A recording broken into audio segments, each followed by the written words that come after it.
Curry and the Warriors cooking at this point. Just one win away from bouncing the Mavs and returning to the NBA Finals for the 6th time in 8 seasons. That is impressive. Teams to take a 3-0 series lead are 146-0 all-time. Golden State hopes to finish it off with a sweep tonight in Dallas. Big Perk back here with us. And Perk, I want to ask you this. What do the Warriors need to do to show they can win the 2022 title? Well, continue to keep getting better on the defensive side of things, Molly. I mean, they haven't shot the ball extremely well from the three. Klay Thompson has been really inconsistent for us shooting the ball. But the thing I notice about the Warriors is that they've been hanging their hats on the defensive end, whether that's Arthur Porter coming in and providing a spark off the bench and getting deflections and getting steals, whether it's Andrew Wiggins picking up Luka Doncic full court, turning them, making it hard on him, making life hell on him. Just think about this for a second. In game 2, the Warriors were down 19 points. They came out in the second half and they held the Dallas Mavericks to 13 points. 13 points. Again, we could talk about shooting, we could talk about offense, but it all comes down to defending and being that defensive-minded team to try to win the title. And we go back and we can look at the past and look at all those 3 titles that the Golden State Warriors won. They still were up there at the top of the charts for its defensive rankings in every category. Yeah, I look at it sort of a different way. And I talked about this a little bit yesterday when I talked about the 2 potential matchups that the Warriors will face in the finals, and that is the Heat and the Celtics. And these are 2 teams that have a bunch of switchable parts and a bunch of size. And if you look at this Mavericks series, the Warriors have scored. They're scoring 120 points per possession, or per 100 possessions, which is basically better than the best offense in the league. Where they struggled offensively was against the Memphis Grizzlies, who is a hard-nosed defensive team that, for the most part, did a decent job switching in that series. Against the Celtics or against the Heat, both those teams have all the way up to the 5-man guys that can switch. Those defenses are based upon switching. So this is not something that they have to learn. If you go back to who gave those Kevin Durant teams the most trouble in the playoffs, it was those Houston Rockets teams who built their defense specifically to play and hopefully beat the Warriors in the playoffs. And that's why I think scoring the basketball in these finals against these 2 defenses, that's going to be their biggest challenge.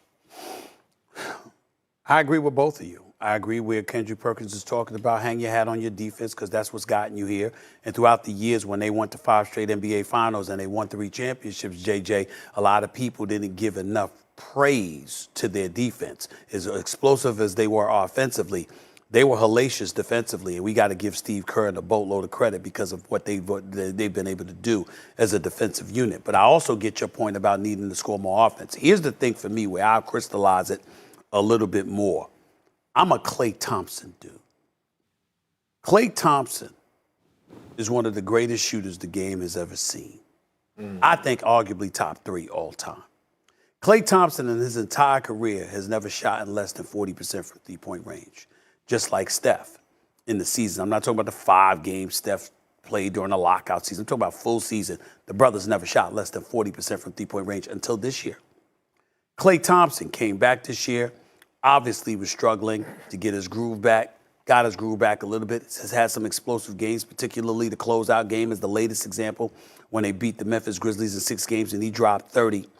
Klay Thompson shot 36% from 3-point range that series, which is not shabby. This series against the Mavericks, he's shooting 27% from 3-point range. That's not going to cut it when you talk about going up against Boston or Miami. The one thing that we need to say about both Boston and Miami is that if you the Golden State Warriors, you need to bring your A game to beat them. You ain't going to beat them with your B game because they're going to get physical, they're going to get up in you, and they're going to do whatever they can to try and neutralize you because you got to remember, when we look at Jason Tatum, he's 6'9". When we look at Jaylen Brown, he's 6'6", 6'7". You look at Al Horford, he's 6'10". You look at Robert Williams, about 6'10". Marcus Smart is a pit bull. We get all of that. Golden State Warriors is a finesse team. Looney, great game the other night, no doubt about it. Andrew Wiggins got some length on them. Klay Thompson, 6'7", Steph Curry, 6'3", Jordan Poole like 6'3", 6'4", etc. Memphis showed you can get a little physical with them and toward them a little bit. And when I look at it from that perspective, I'm saying the Golden State Warriors that I expect to win the championship is the Golden State Warriors that's going to be making perimeter shots. Because here's the thing that everybody needs to remember. The Dallas Mavericks ain't Miami or Boston. They have nothing on their front court defensively. They have no rim protection. They have no shot blockers. That's not a problem with Miami and Boston, especially Boston, because both Horford and Williams can do that for you. And to me, if you're the Golden State Warriors, in order to beat them, you got to scorch them from the outside and obviously pushing the ball up the court and exploiting them on fast breaks in the open court. That's going to be your two best ingredients in order for you to be able to beat them. Dallas is not the appropriate litmus test, and that comes with being able to hit shots. Yeah, but you know what else the Golden State Warriors haven't faced? They haven't faced a team that has a high IQ. And when you look at the Miami Heat and the Boston Celtics, they both have a high IQ. And you need a high IQ in order to beat the Golden State Warriors. I heard JJ he made a point for us with the communication on the switches and things to that nature when they played the Memphis Grizzlies. And you were right. But sometimes it was getting them burnt. It was times where they were supposed to switch a high pick and roll with Steph Curry. And Steph Curry was getting wide open looks because they wasn't communicating switches. That's IQ. And so when I look at that Boston Celtics team across the board, high IQ, the Miami Heat, high IQ. And then on top of that, you have two exceptional coaches, especially in Eric Spoelstra and Ime Udoka, if you was to have to face one of them, who could put a hell of a game plan together, who have seen, when you look at Ime Udoka, he's seen Kyrie Irving and Kevin Durant. He just played against Giannis Antetokounmpo. Now you just played against the number one team in the Eastern Conference and had to battle against Eric Spoelstra if the Celtics go on to win this. So that's why I'm picking the Celtics to win, is just because of their high IQ and their versatility. But the Warriors can win if they hang their hats on the defense. Let me add this, and then, JJ, I'll give you the last word. You know, good points, KP. Here's the deal, though. Celtics ain't faced anybody like the Warriors. Let's go down the list. James Harden is gone from Brooklyn. Kyrie wasn't there half the year. That wasn't the Brooklyn team it was supposed to be. They hadn't been playing together all year long. You go up against Milwaukee. There's no Chris Middleton there. And so I look at that, and now you're going up against Miami, and obviously, listen, I looked at TD Bank Garden, and it wasn't, as far as I'm concerned, that's the wrong name. It wasn't TD Bank Garden, JJ, it was TD Bank Infirmary. I mean, every damn body was going down. They started out the game. Robert Williams was going to be out. This game 3 I'm talking about here. Kyle Lowry, obviously, had to go back to the locker room. Jimmy Butler went down. Marcus Smart went down, looked like he broke his damn ankle. Got Trae Young tweeting props to the medical staff in Boston. I don't know what the hell they did to that dude. And then, of course, Jason Tatum looked like he had a separated shoulder before he ultimately came back out. Okay, so you had all of that stuff going on. With the Golden State Warriors, that's not necessarily the case. We know Gary Payton II has gone down. Jordan Poole's there, Klay Thompson is there, Steph Curry is there, Draymond Green is there, Andrew Wiggins is there, Kevon Looney is there. I'm just looking at the high IQ that KP alluded to, along with their personnel being in place. And Boston ain't faced nothing like that yet. And now they're going to have a lot more rest potentially if they sweep tonight and the other series goes to a Game 7. Go ahead, Jay. Molly, don't let him off the hook. He picked the Brooklyn Nets had to have something because you actually picked them to beat the Boston Celtics at 7, didn't you? Yeah, he did. Okay, then. Yeah, so they had to have something there. They got swept. They got swept. Yeah, okay. Well, they had to have something that made you pick. Perk, I'll work on that montage for you. I appreciate the reminder, because you're just trying to offset what you said about Milwaukee. That's all right. No. I'm just telling you. I'm just bringing up receipts, too. Whatever. I like what Perk. I have more. I like what Perk brought up about the basketball IQ part, because I talked about this during the Denver series. They didn't have the personnel with high basketball IQ outside of a couple guys to contain the Warriors when they got into their movement sets. Memphis, even, as good as they were this season, had so many breakdowns at the end of games. The perfect example of that is Klay Thompson's game winner, where Jaren Jackson Jr. is all the way back in the paint when he should be up to switch that screening action. Preach. The Heat and the Celtics, they do have basketball IQ. The Heat and the Celtics have great coaching. You talked about, Stephen, you talked about the A game. To me, whoever it is the matchup, both those teams, defensively, communication, they're switching, all that stuff, they've got to be on their A game. While at the same time, the Warriors, to have any chance to win offensively, they have to be on their A game. It's a fascinating matchup either way. We'll leave it there. Game 4 tonight. Can't wait. When we come back here on First Take, Kevin Garnett had some strong. The Magic appears to have run out for the Mavs. Despite the best efforts of the Dallas superstar, the Mavs trail 3-0 against the Warriors in the Western Conference Finals. No team has ever climbed out of a 3-0 hole in NBA playoff history. Luka is the 6th player in NBA postseason history to score 40-plus points in consecutive games and have his teams lose each game. So here's the big question for Dallas fans.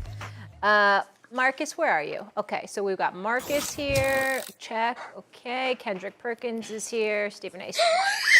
Just make Molly, stop being petty. You already I'm already not being petty. I just want to make sure, everybody's you here. know All damn these well who Texas, on the show. Texas boys. Actually, you're not a Texas boy. I'm glad You're somebody called Louisiana. out. I'm glad somebody called Louisiana. out. She be trying to slide stuff in there. That's what Molly be trying to do. Yeah. Listen, don't be mad at us because we're from love Connecticut. her to death, but Don't be I mad know at what us. you was doing It's all right. just now. Okay, go ahead. Nobody knows what I was doing now. okay. All right, Every let's time get Dallas to the come question. up, I gotta Let me make sure I get this Put your hands on your question hip. right. Put your hands on your hip like you normally do to hold your back up. No, it's not to hold my back up. Okay.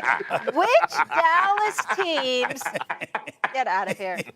Which Dallas team brings fans a title first? That is the question. Is it the Cowboys or the Mavs? Should I start with the former Cowboys fan, the Cowboy hater? Oh, Lord, you don't know Should what I he gonna start say. with Marcus? He gonna Okay, the former Cowboy. Go to swag good. You Go to swag good. you know I'm going first, Molly Q. It's the Dallas Mavericks because it's What? the NBA. And we've seen this time and time again. What's the question? What team will win a title first? The Dallas Mavericks. One, the Dallas Mavericks have a piece that they're gonna build around, and we may be only 1 or 2 away from them making it to a Western Conference Final. Dak Number Prescott one. is watching. Number two is when you look at the NBA, we see this time and time again. We just saw LeBron and AD go to LA after abysmal years and win a championship. It's about talent in the NBA, coupled with the right coach. Jason Kidd, to me, has a lot of talent in his hands when it comes to coaching based on where his team is right now. And then, too, Mark Cuban is the owner. He's going to exhaust what needs to be exhausted to bring players in for the Dallas Mavs. Wow. The Dallas Cowboys, on the other hand, Right. we are sitting here questioning right now. Every year we question, is Jerry Jones doing the right thing to get the Cowboys in the correct position? Is the team good enough? We don't even know if they're going to win the division this year, let alone a damn Super Bowl. It's the Dallas Mavericks. You know what? Hold on. I'm Kendrick, let me get him. Let me tell you something, Swagoo. How you going to get me? This is a real punk move. This is a real punk move on your part. I mean, listen, Kendrick What the hell Perkins you can say talking the Mavs. about? I'm getting to that. Kendrick Perkins can say the Mavs.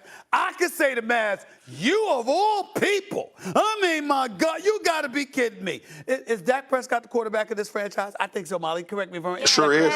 All right. I mean, is Ezekiel And I Elliott believe in Dak. Ezekiel Elliott still running the football for this franchise? I believe so. Is CeeDee Lamb still on this squad? I think so. Michael Gallup is still on this squad. You lied. You got right. Jerry Jones, the billionaire. you got to be crazy. You gonna sit up here? I'm not letting you You talk. gonna sit up there I'm and go not like letting this? you talk. You should be I'm not ashamed letting of you yourself. talk. Nope. That is just Nope. weak. That Nope. is I'm weak, not letting and you you talk. know Perk, it. you I see can't what's believe happening? this. You see what's happening, Perk? What's happening? Perk, the I picked the Cowboys, Mavs. all of that stuff he just You ain't supposed to be agreeing with this.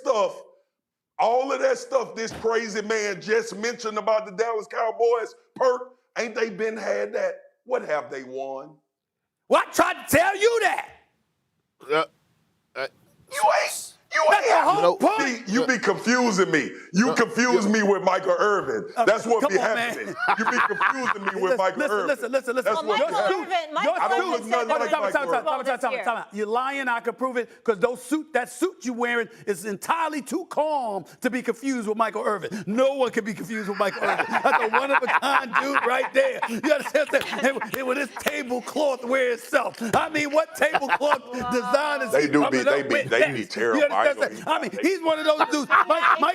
Michael Irvin is one one of those dudes that's gonna grab the nearest tablecloth and sprinkle some sparkles on it and call that a new suit. We don't know what the hell he coming up with. And say he put the Hey. mirror up. He put the mirror up. He put the mirror up before he come on. Be like, I'm gonna kill him with this one today. Yep, looking like a Paul Bear. That's how he's gonna kill him.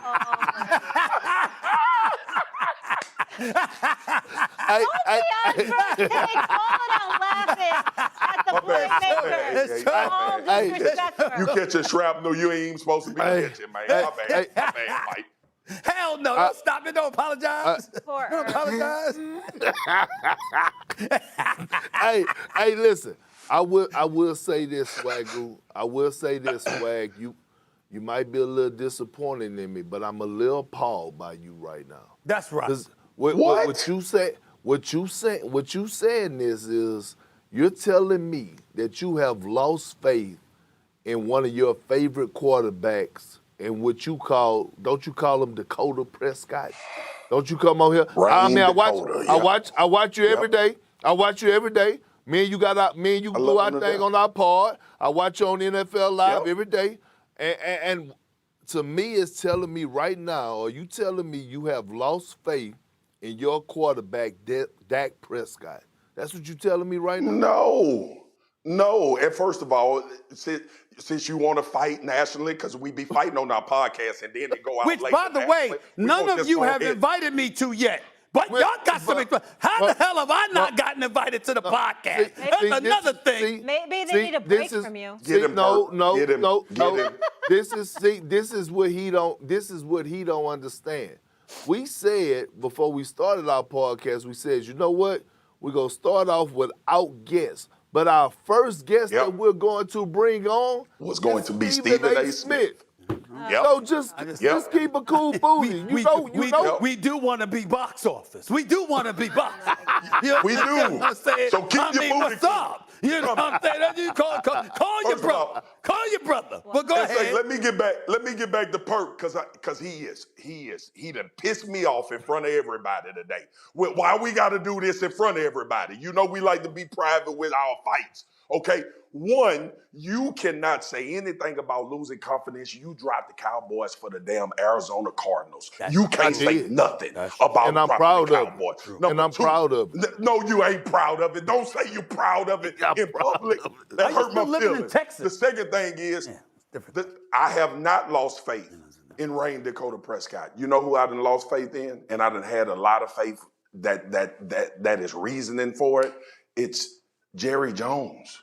Okay? Listen, y'all. Did y'all see all these moves all these teams made to get better this offseason? What Dallas did? I'll wait for y'all to answer that. Save money. See, in order to win a championship, you have to become better as a football team. And they ain't did that. I bet you this offseason, Mark Cuban will. They did a big time thing. They had me do a commercial with Jeff. They had you. I mean, and that's the worst thing they could have did. That's the worst thing they could have did. It is important to point that out. Let me tell you about Big Bro. Let me tell you about Big Bro, Perk. He texts me, okay, when the thing dropped, talking about you sit. This is what he said. You sit on television and you fight for these Cowboys. You talk about how optimistic you are about them, and they call me to do their hype video leading into the season. They want to fail. They want that. They like it. The misery, they love it. If they gonna invite him to do a damn video leading into the season for the schedule release, they like turmoil. And that's my issue. Hold on. Speaking of videos, I think it's only appropriate that I end this segment with this. Make me sick. Video. Show it. Oh my God. This dude here. I mean, you brought up videos. I mean, who am I to deprive?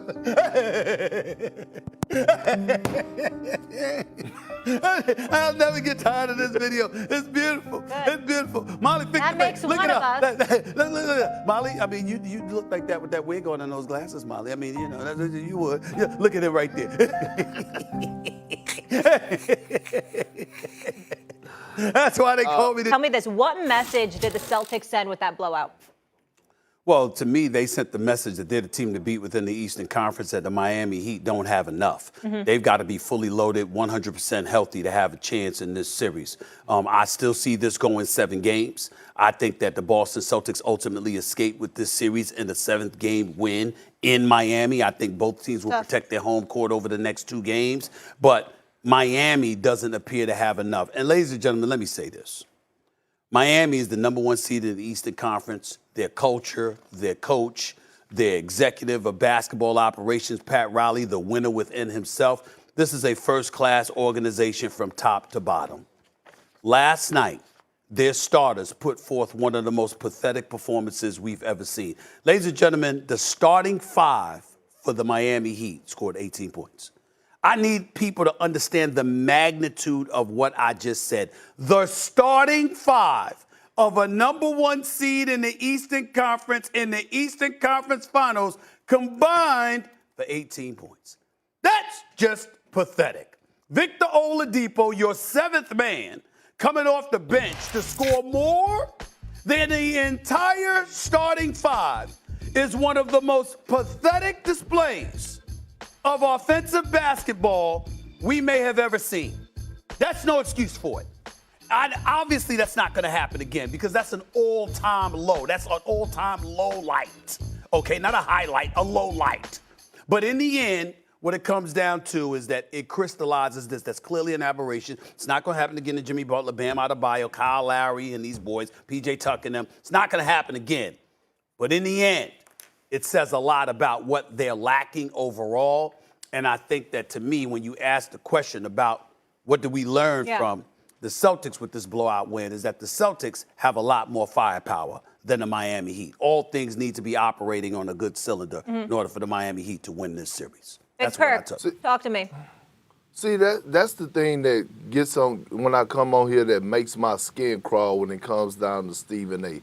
The reason that the starters only had 18 points was because of the beautiful basketball on the defensive end that the Celtics displayed. And I come on here time and time again telling you the length, the athleticism, the versatility that they have. No other team in the NBA has that. They're able to switch 1 through 5. They got great depth. You got great Grant Williams coming in off the bench who's becoming the ultimate 3 and D guy. And guess what? They clamped the Miami Heat up last night without their defensive player of the year.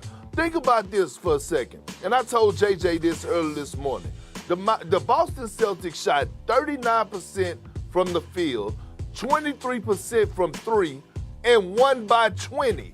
Jaylen Brown was 5 for 20 from the field, and they won by 20. You know why? Because Ime Udoka, who is a former champion, knows that in order to win a championship, you have to be great on the defensive side of things.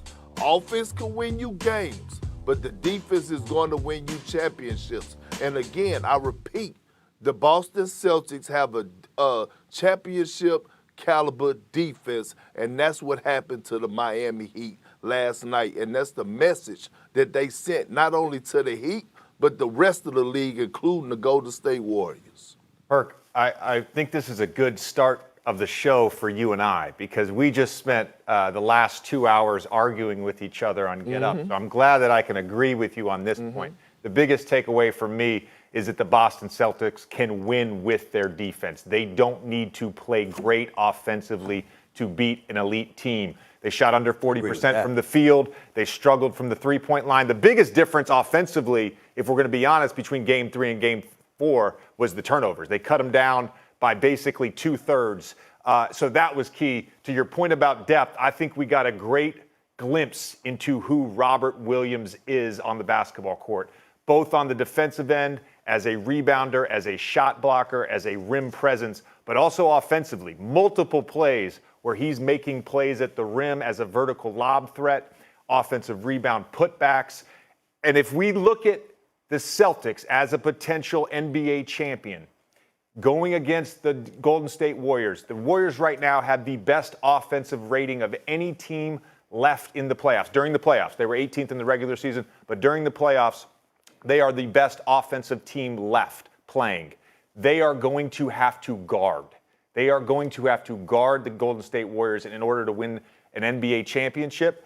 And nights like last night show just how capable that defense is. You know, it's interesting that you both agree. I'm so touched by it. I mean, the fact that J.J. Redick and Kendrick Perkins, agree with one another. I mean, it just touches my good old heart. Okay, let me get that out the way first because it's important for the audience to know, my God, we should be so touched that y'all agree with one another. Let me ask you this question, Kendrick Perkins. The Celtics have had an elite defense pretty much since the new year has arrived, correct?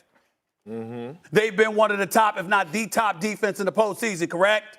Yes. We've seen the Pistons have a great defense. We've seen the New York Knicks, the rugged New York Knicks when they were relevant in the 90s have an elite defense. We've seen the Chicago Bulls amp it up and had an elite defense. Tell me when's the last time you saw a starting five register 18 points? A starting five, 18 points. When?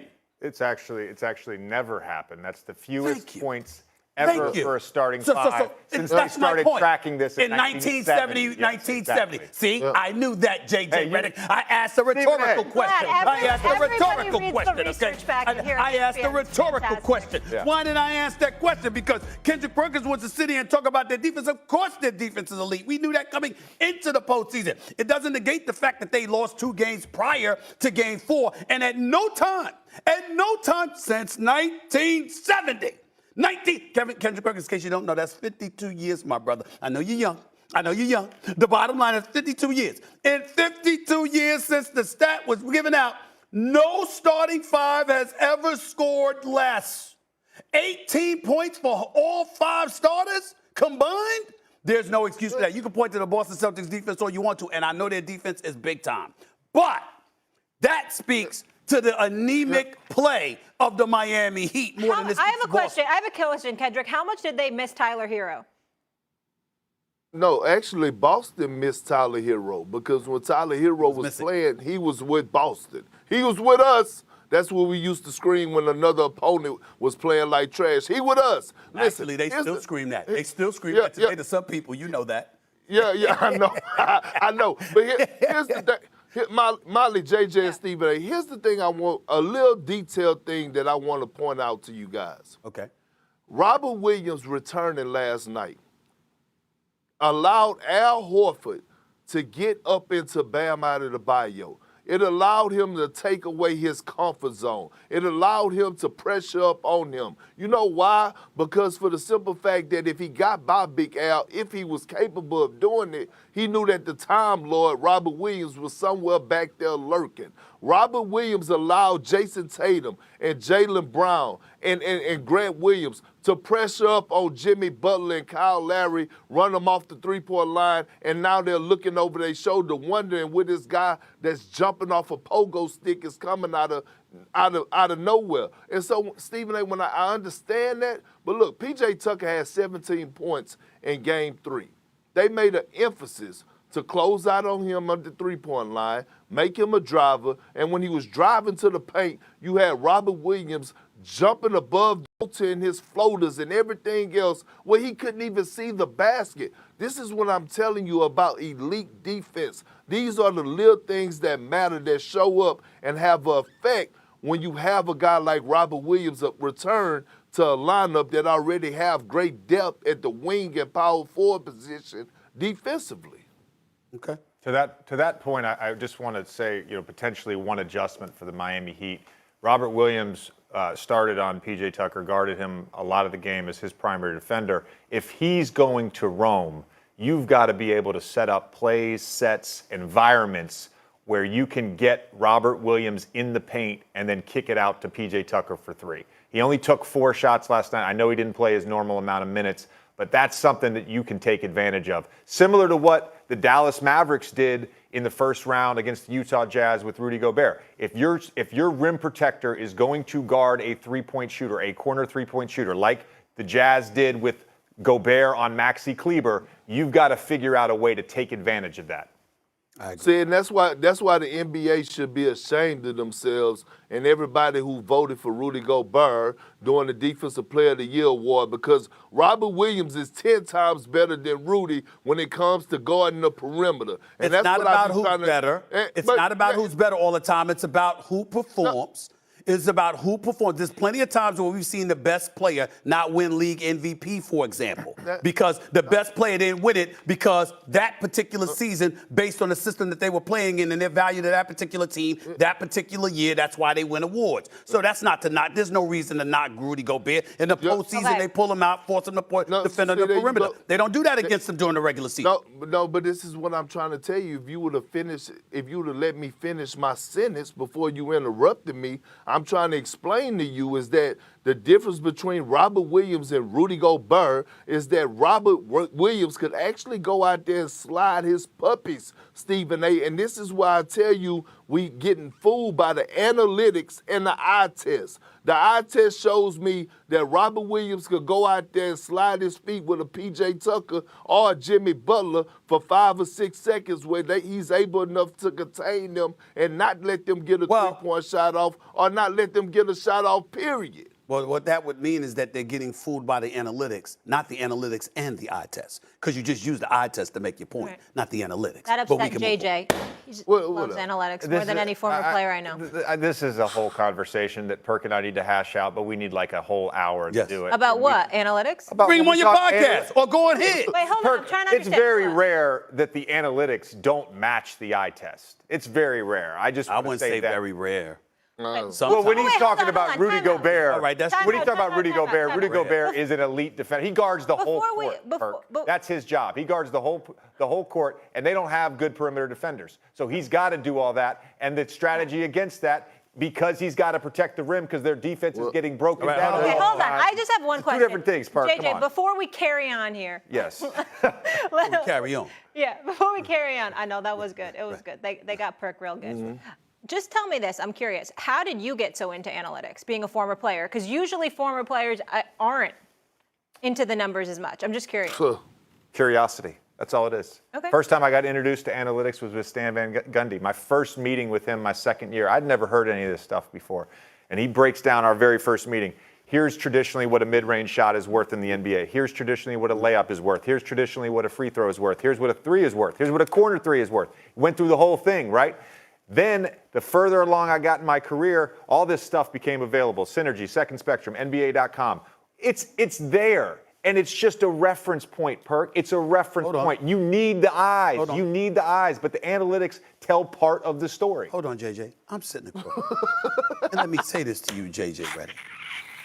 Analytics were in existence a long time ago. Pat Riley was using analytics in the 80s. Oh, I know that.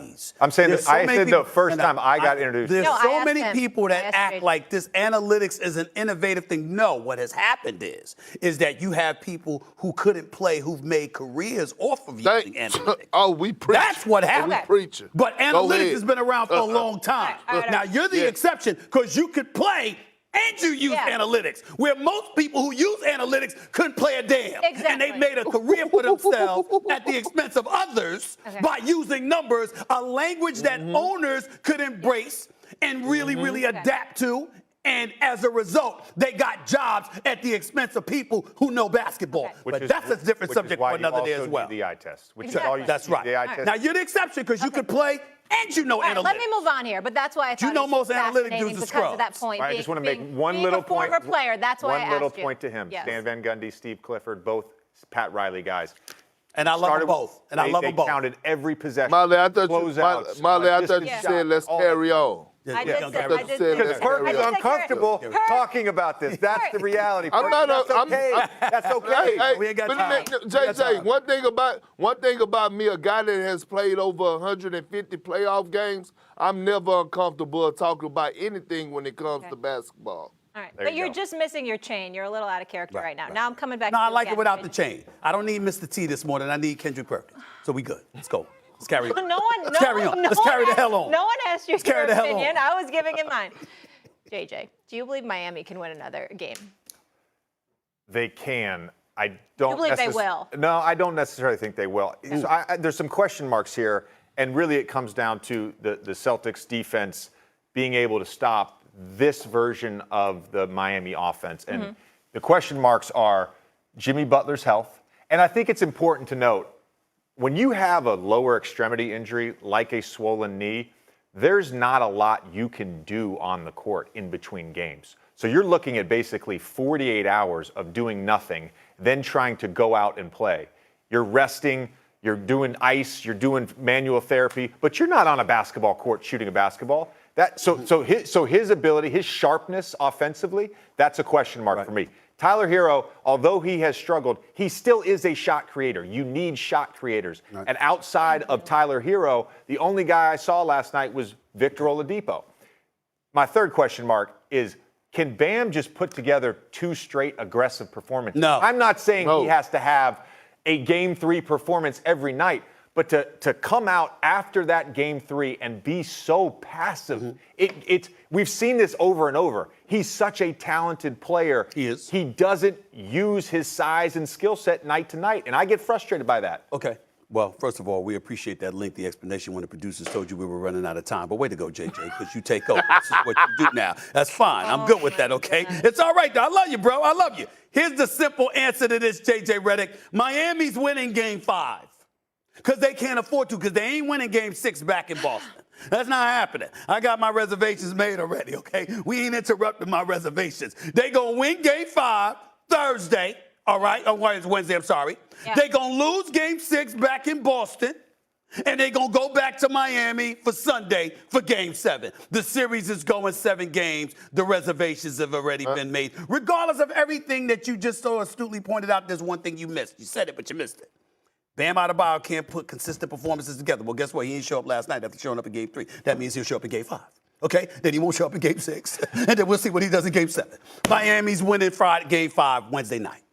No, they're not. I got Boston winning in 6, and here's why. Jason Tatum is not going to have a bounce-back game. He's going to have a follow-up game. I think he's going to be spectacular in Game 5, and I just don't think the Heat could score in the half court, and the Boston Celtics defense is too great. And again, they lost this Game 4 without their defensive player of the year, who could possibly be back in Game 5, and Marcus Smart, along with Robert Williams. I see the Celtics taking this home in 6.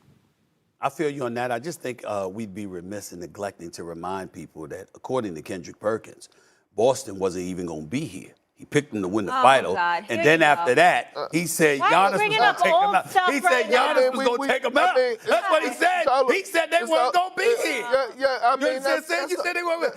You should have saw him last night. Did y'all see him? Did y'all see Big Perk strutting around TD Bank Garden yesterday? He was walking around like somebody that picked them to win it all, but conveniently left out to the Boston fans. I was walking around like a champion. That's what he was walking around. That's exactly. Thank you, Molly. That's exactly. I got you, Perkins. Don't worry I got about news him. for you. You said another mishap. It wasn't grammatical error, but it was a mishap. You said former champions. There are no former champions. You're either a champion or you're not. You're a champion, my brother. You ain't a former champion. You're a champion. You'll always be an NBA champion. That's why winning the chip is so important. So you added the word former. That was a misnomer on your part. You can apologize to the public later. Carrie. I ain't apologizing. Do you want to do transitions? You want to tee up the next topic? What else? What's the next topic? What don't you do at ESPN, Stephen A? Because you wear a lot of hats, man. I haven't a lot of hats. I haven't figured it out yet. JJ, you get a timeout from us because we're transitioning to baseball. Stephen A will tell the audience shortly. You too, Perk, but sit tight, fellas. We'll be back here with us. Carry the hell. Is it okay if I move on with baseball? Are we still good with that? Cool. All right. Major League Baseball has suspended the Yankees. Yeah, Molly, without a doubt. Look, he got him this far, okay? Once he got past Kevin Durant and Kyrie Irving, then moved on and got past Giannis Antetokounmpo, who in my eyes is the best player, the most dominant player in the world. When he was able to match Giannis 40 and 20, and he had that 46-piece wing dinner all flats, look, if Jason Tatum could get past those in those 2 series, there's no doubt in my mind that he can't get past this Miami Heat team and a hobbled Jimmy Butler. Not let alone, he's on the verge of actually getting past Steph Curry and the Golden State Warriors. Look, this guy's just that elite. 6'10", could do it all, 0 flaws in his game offensively. Now he's taking a step to another level of making guys around him better. Hell yeah, he could carry this team to the finals. Yeah, I totally agree with Perk. I definitely think he can be trusted He has gotten them this far. In terms of the bounce back game, I saw an interesting stat this morning. So since mid-January, he has yet to play in back-to-back losses. That's a stretch of 41 games. Coming off a loss, coming off a bad game, he's averaging 32 and shooting 51% from the field. I go back. This is why I think it's different. Like we were talking about Bam earlier in terms of that up and down, him having a good game, him having an off game, him having a good game. That's not who Jason Tatum is. Yes, there are some head-scratching games mixed in. I go back to the Milwaukee series. He had 10 points. The next 3 games, he goes for 30, 34, 46. Yep. You know, my expectation is that he will continue to play like he played last night, and he will help close out this series for the Boston Celtics. Don't disagree with y'all at all. I will throw this caveat in there, though. I think the Boston will win this series in 7 games. I think Tatum will have 2 great games and 1 stinker. That's what I expect. You expect a stinker? I expect him to have 1 game that's reminiscent of what we saw in Game 3. Okay. I expect him to explode those other 2 games and deliver the goods in this series. That's what I think that you've come. Not to say that there can't be 3 straight games because we've seen them do it before, but more often than not, what we get from Jason Tatum is elements of greatness, but some more inconsistency. There's nothing to question his talent. Brother can handle, he can shoot, got a long-range shot, got a mid-range shot, can finish at the basket, is athletic, long, defense, plays on both ends of the floor, offensively better than defensively, obviously. But in the end, I think that because of the toughness of Miami and how physical the referees allowed the game to be periodically, that's what you're going to see. I remember in Game 3, they win Game 3, and last night I'm on NBA Countdown with Will Bond and Jay Rose and Malika, who did a great job filling in for Greeny because he was out sick. And I said, excuse me, y'all, this is Game 4. Boston's down 2-1. They going to get the calls tonight. And at halftime, they had 26 free throws to Miami's 9. It wouldn't surprise me at all if roles were reversed and suddenly Miami's getting an exorbitant amount of calls and Boston is not. I just see this series being something where Jason Tatum will struggle in 1 game and he'll explode in the other 2, and Boston wins this series. I was just going to ask, I just want to follow up on that. Steve, don't you think, though, that in regards to free throws and calls, so much of that is manifested by the demeanor or the mindset or the force that a team plays with? I agree. To me, the Miami Heat in Game 3, they were the more forceful team. Right. In Game 4, from the jump, the Boston Celtics were more forceful. To me, it wasn't about getting calls. It was like, I'm going to put the officials in a position. I'm going to put my head down. That's where the analytics hurt you. And here's what I mean by that, JJ. You're absolutely. I'm going to tell it. I'm going to say it. You're right. But you know good and damn well there are times in the playoffs where you walk in and it's very, very clear. This ain't y'all day with the officials. It happens. We've been watching it for decades. You know it's true. If either one of y'all as players deny it, I'll never be more angry at y'all if y'all try to deny that. You know it's true. There are games where the officials, you just ain't getting the calls, and you know it. It happens all the time in the playoffs. Perk, get in here. I'm not saying I'm denying it. I'm not saying it doesn't happen. I'm not saying that it didn't happen, but it didn't happen last night. I didn't say that either. I'm not saying it happened. No, but what JJ is saying is this though, Stephen A. I know he had Stan Van Gundy as a coach. I had Doc Rivers. I had some other coaches, and they all used to tell.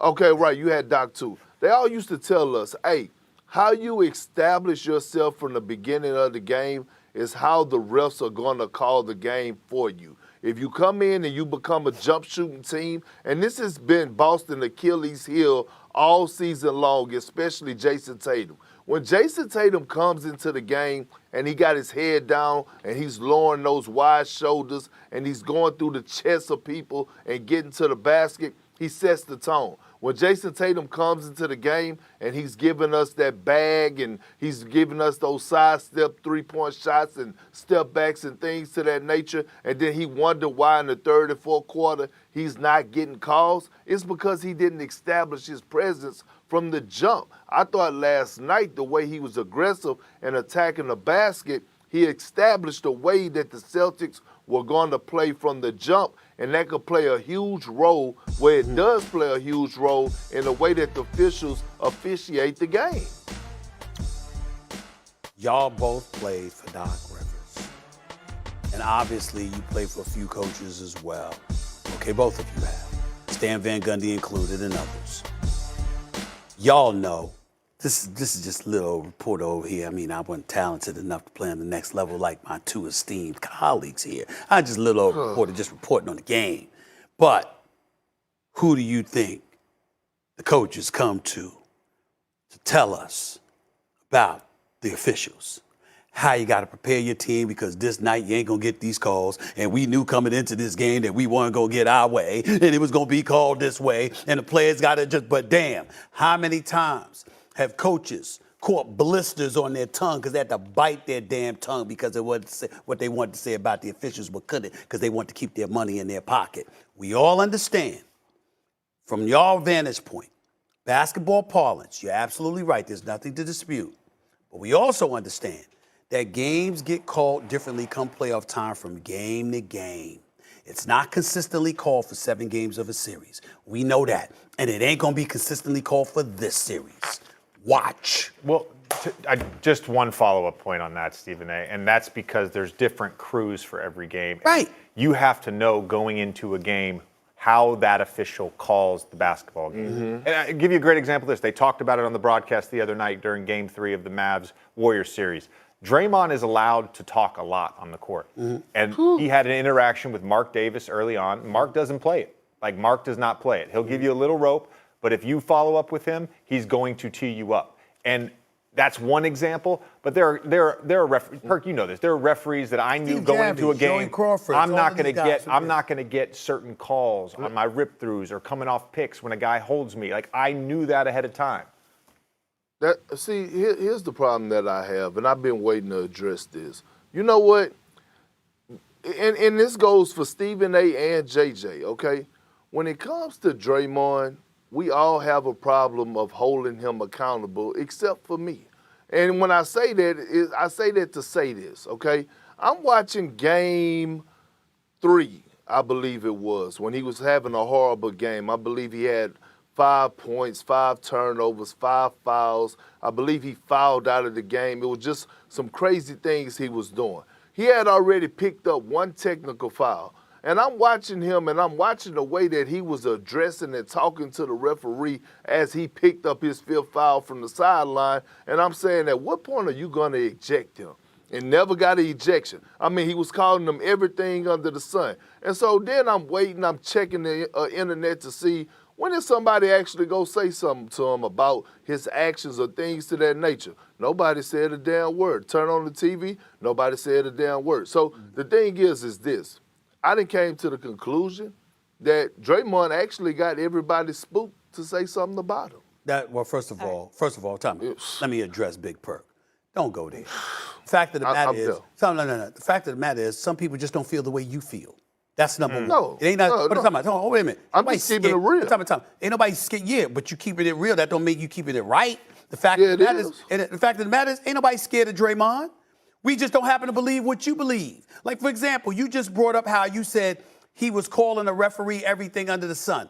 Let me tell you what I see when I see Draymond going off. And I have spoken to Draymond in the past about keeping his cool. I didn't like the fact that I didn't think he deserved to get ejected from the NBA Finals. I thought that cost him a championship. But I also feel like he should improve his jump shot. And I've said these kind of things to him over the years. What I would say to you about this, I don't see a Draymond, and maybe I'm missing it, JJ, because obviously being the astute basketball mind that you are, you would know better than the rest of us, right? So I would throw this to you, JJ. The bottom line is this. When I see Draymond Green going at a referee, an official, what I see is him arguing over the merits of a call. I don't see the name calling that you said you see. I don't see that. I see him going off about the call and arguing constantly and incessantly. And I'm not saying he shouldn't get teed. I'm not even saying he shouldn't get thrown out sometimes because of it. But you acting like he's just calling them all kinds of names. I don't see that. I don't see. All right, I didn't see that. Well, maybe me and you was watching 2 different games. I didn't see that. I didn't see that. Draymond does the same thing that we were just talking about with how teams establish a force and force the officials to make certain calls throughout a night. He comes at the officials every game, every night from the beginning.